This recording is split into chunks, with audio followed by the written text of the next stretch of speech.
Sir, आपण आता जे गृहनिर्माण संस्थेचं सांगितलं त्याच्यामध्ये पूर्वी 70% लोकांची संमती होती, आता आपण बोललो की 51% आहे. तर त्या संदर्भात काही नोटिफिकेशन किंवा काय आहे? हो, तशा प्रकारचा निर्णय पाठवून देऊ आपण. पवार साहेब तेवढा निर्णय दिला तर बरोबर. तालुका डेप्युटी रजिस्ट्रार या ठिकाणी बसले आहेत, त्यांच्या कार्यालयामध्ये आणि मुलानी साहेबांच्या कार्यालयात आपल्याला हा निर्णय मिळेल. सर्वांच्या वतीने जिल्हा फेडरेशनच्या सेक्रेटरी या नात्याने सोसायट्यांचा स्वयंपुनर्विकास करताना आम्हाला सर अशी अडचण येते की बेसमेंट जे आहे ते बेसमेंट पूर्वी FSI फ्री होतं आणि मग त्याला मोबदला देताना पुनर्विकासामध्ये कसा द्यावा याबाबत काही गाईडलाईन असतील तर मार्गदर्शन करावं. कारण त्याचं 200 रुपये स्क्वेअर फुटाने त्यांनी घेतलेलं असतं, फ्लॅट 500 रुपये स्क्वेअर फुटाने घेतला आहे, पण आता त्यालाही तेवढाच एरिया पाहिजे असतो आणि मग ती तडजोड होत नाही. तर आपण मुंबईमध्ये याबाबत कशी हाताळता ही प्रक्रिया सांगितलं? मुंबईच्या कॉर्पोरेशनचे नियम तुमच्या कॉर्पोरेशनचे नियम वेगळे आहेत. तर उद्या तुमच्या कॉर्पोरेशनच्या नियमात बदल करावा लागला तर सरकारला सांगून आपण बदल करून आणू. तुमचे जे काही विषय आहेत ना अडचणीचे ते तुम्ही एका कागदावर लिहून काढा आणि त्या संदर्भात आपण सरकार दरबारी एक जॉईंट मीटिंग लावू. चोरवणे साहेब, नक्की इथल्या आयुक्तांना देवेंद्रजींकडे बोलवून घेऊ आणि जे पहिले त्याच्या अगोदर विषय काढा, आपण तुमचा विषय समजून घेऊन मार्गी लावू. सर्वांना नमस्कार. प्रवीण दारुके साहेब, आपल्याला पण नमस्कार.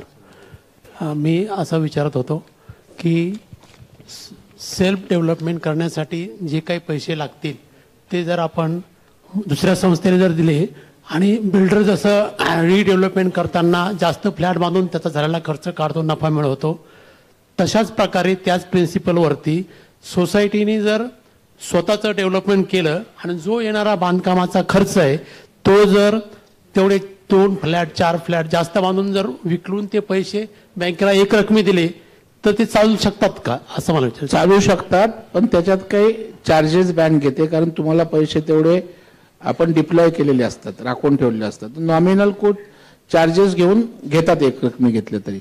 बऱ्याच बँका, माझा अनुभव, बऱ्याच सोसायट्या हे पैसे पहिलं फाउंडेशन पर्यंत प्लिंथ काढेपर्यंत उचलतात, नंतर पैसेच लागत नाही, सेलेबल बुकिंग होते, आमच्याकडे पुढचे पैसे मागायला पण येत नाहीत. बरोबर.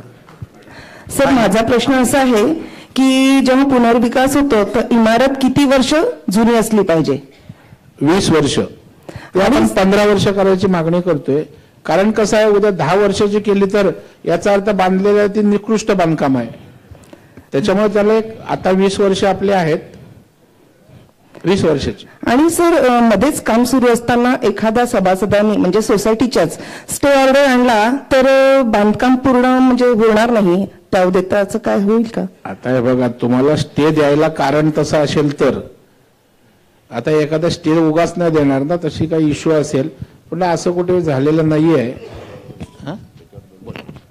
मॅडम, आता जर तुम्ही गेले 5 वर्षातले जर तुम्ही सगळे कोर्टाचे निर्णय बघितले तर आता जर त्या संस्थेनी सगळी जर प्रक्रिया 2019च्या सर्क्युलर परिपत्रकाप्रमाणे केली असेल, म्हणजे सगळं पारदर्शकप्रमाणे केले असेल, सगळे मिनिट्स व्यवस्थित ठेवले असतील, तर असा एखादा माणूस ब्लॅकमेल करण्याच्या दृष्टीने असा अडकाठी आणू शकत नाही. सगळे सोसायटीच्या बाजूने निर्णय लागले, subject to star condition apply, सगळ्या गोष्टी आपण पारदर्शक केल्या असतील, वेळच्या कारण शेवटी कागद बोलतात, त्याप्रमाणे तुम्ही केलं असेल तर 1, 2 किंवा 5 माणसं असं अडकाठी आणू शकत नाहीत.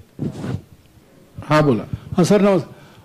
51% सभासदांचं एकमत झाल्यानंतर पुनर्विकास करता येईल असा नियम केला आता, बरोबर.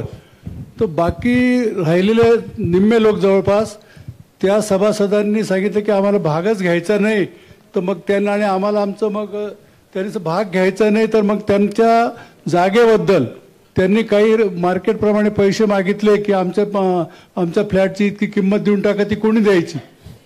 नाही, आता कसं आहे तेही करू अंतर्भाव, तसा विषय आतापर्यंत आलेला नाहीये.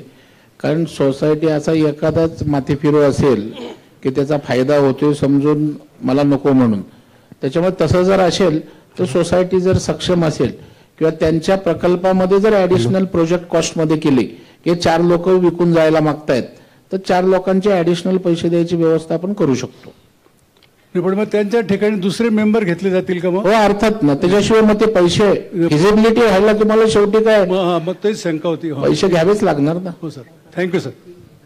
सर, मी मुठे नाशिकमध्ये पंचवटीमध्ये माझी गल्ली मुठे गल्ली म्हणून आहे, त्यात आमचा जुना वाडा आहे, पण तो म्हणजे अमलमेशन करून आपण डेव्हलपमेंटला दिलेलं आहे.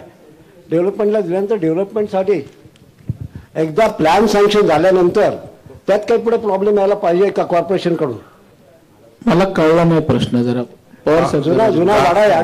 गावठाणातील वाड्यांच्या संदर्भात दुपारी एक व्याख्यान आहे. मी सुरुवातीलाच सांगितलं होतं की आपल्या नाशिक महानगरपालिकेच्या संबंधित पण प्रश्न विचारा विचारायचा की त्या बिल्डर जर आपल्याला लोन पाहिजे असेल तर आपण देऊ शकतो का? नाही, आपण हे व्यक्तिगत लाभासाठी नाही, मग आपण डेव्हलपरलाच पैसे दिले असते ना, बिल्डरलाच पैसे दिले असते. आपला उद्देश आहे जी गृहनिर्माण संस्था सभासद एकत्रित येऊन, सहकाराचा अर्थ काय, एकमेका सहाय्य करू, सगळ्यांनी एकत्रित येऊन विकास करणं आणि स्वतःचा फायदा करणं. त्याच्यामुळे वैयक्तिक ज्याला लाभ आहे ही योजनाच आपण केली नसती.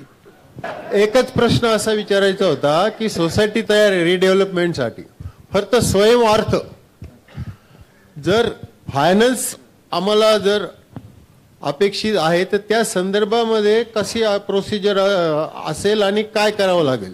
तुमचं जर स्वयं पुनर्विकासासाठी सहकारी गृहनिर्माण संस्था रजिस्टर्ड असली पाहिजे. रजिस्टर्ड आहे सगळं आमचं, मग प्रॉब्लेम काय? फक्त पैसा कुठून आणि कसा मिळेल? मग आता मी मगाचपासून सांगितलं काय म्हणजे याच्या पुढे वाचले गीता तसं झालं माझं. एवढा मी एक तासभर बोललो. स्वयं पुनर्विकासासाठी अर्थसहाय्य मुंबई जिल्हा मध्यवर्ती बँक, नाशिकमध्ये पण राज्य सहकारी बँक, राज्य सहकारी बँकेचं राज्य सहकारी बँकेला नोडल एजन्सी शासनाने केलेली आहे. या स्वयं पुनर्विकासाच्या प्रकल्पांसाठी महाराष्ट्र राज्य सहकारी बँक इकडे तुमच्याकडे नाशिकला डिव्हिजन ऑफिस आहे. तथापि हेड ऑफिसला बैठक घेऊन आपण नाशिक पासून सुरुवात करू त्याची. नमस्कार, माझं नाव दिलीप तुपे. माझा प्रश्न आहे जिल्हा उपनिबंधक कार्यालय आणि हाऊसिंग फेडरेशनला पुनर्विकासासंदर्भात सगळ्या नियमावलीची एक पुस्तिका प्रकाशित करणार आहात का? करा डीडीआर तुम्ही पुढाकार घ्या. जिल्हा उपनिबंधक या सगळ्या विषयाची माहिती देणारी सोप्या भाषेतली सगळे नियम, कायदे, प्रक्रिया सांगणारी पुस्तिका काढा. किती तुम्हाला 15 दिवस लागतील की महिना आहे ना? देऊन टाका. हॅलो, तुम्हाला एक 15 दिवसात उपलब्ध करतील. नाशिकमध्ये राजसारथी हाऊसिंग सोसायटी सगळ्यात मोठी हाऊसिंग सोसायटी आहे. 10 एकर जागा आहे आमची. 38 बिल्डिंग आहेत, 350 फ्लॅट आहेत. तर आमच्या 38 बिल्डिंगमध्ये समजा माझी बिल्डिंग एक आहे तर माझ्या बिल्डिंगला पुनर्विकास करता येईल का? याच्यामध्ये करता येईल, तुम्हाला सेपरेशन व्हावं लागेल. पण याच्यात आपण आणखी एक ऍड करतोय जे आमचं आता चालू आहे. जसं क्लस्टर डेव्हलपमेंट असतं तशा एक 10-12 सोसायटी येऊन एकत्रित पुनर्विकास करणार असतील तर त्यासाठी पण म्हणजे फेडरेशन आपण रजिस्टर्ड करतो त्या 10-12 संस्थांचं. तर देवेंद्रजींचं त्यावरही काम सुरू आहे. मग क्लस्टरचा आणखी उलट फायदा होऊ शकतो. पण तुम्ही इंडिव्हिज्युअल करणार असाल तर करू शकतात. मुंबईत असं झालेलं आहे. माननीय दरेकर साहेब आणि व्यासपीठावर सर्वांना माझा नमस्कार. हे शेवटचं माझा एक प्रश्न असा होता सर, आता जो नवीन नियम आलाय डीम कन्व्हेन्स रद्द होणार आहे तर तो होणार आहे का? आणि दुसरं वैयक्तिक जर आपण जर करत असेल तर म्हणजे गृहनिर्माण जे आपण डेव्हलपमेंट म्हणतोय की सोसायटी स्वतः करणार असेल तर त्याला तो बंधनकारक आहे का? तो फेक मेसेज आहे, व्हॉट्सअपवर फिरतो तो. असा कुठेही डीम कन्व्हेन्स रद्द झालेला नाहीये. डीम कन्व्हेन्स आता असा कायदा आहे की तुम्ही डीम कन्व्हेन्सला गेल्यानंतर जी प्रक्रिया होता आता त्या अधिकाऱ्याला डायरेक्ट सस्पेंड करणार. जर जाणीवपूर्वक तुम्हाला डीम कन्व्हेन्सला रिस्पॉन्स नाही केलं, मुद्दाम लटकवत बसलं तर त्या अधिकाऱ्याला कारण दाखवण्याचा निर्णय सरकारने घेतलेला आहे. आता पहिला डीम कन्व्हेन्सला नावाला डीम कन्व्हेन्स पण होत नव्हतं डीम कन्व्हेन्स. आता तसं होणार तर आपले सरच सोडवू शकतील. थोडासा वेगळा आहे. मगाशी तुम्ही तुमच्या भाषणामध्ये एनडीसीसी बँकेचा उल्लेख केलात.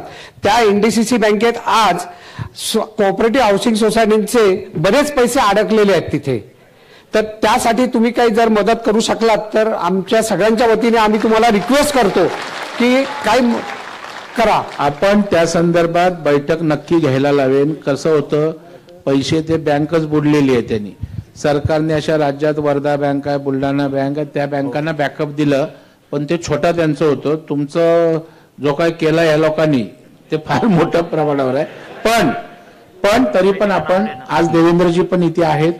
तुम्ही जर निवेदन दिलं तर द्या किंवा मी या विषयासाठी सरकार स्तरावर एक बैठक नक्की लावेन. सरकारला काय मार्ग काढता येईल तो आपण बघूया. पण मी तुम्हाला आता हो बोलून उद्या नेमकंच शेवटी हा पैशाचा विषय, किती रक्कम आहे, त्यामुळे पुन्हा ती पुनर्जीवित करण्यासाठी काय करायला लागेल या सगळ्याचा एक संयुक्त बैठक आपण नक्की लावून घेऊ.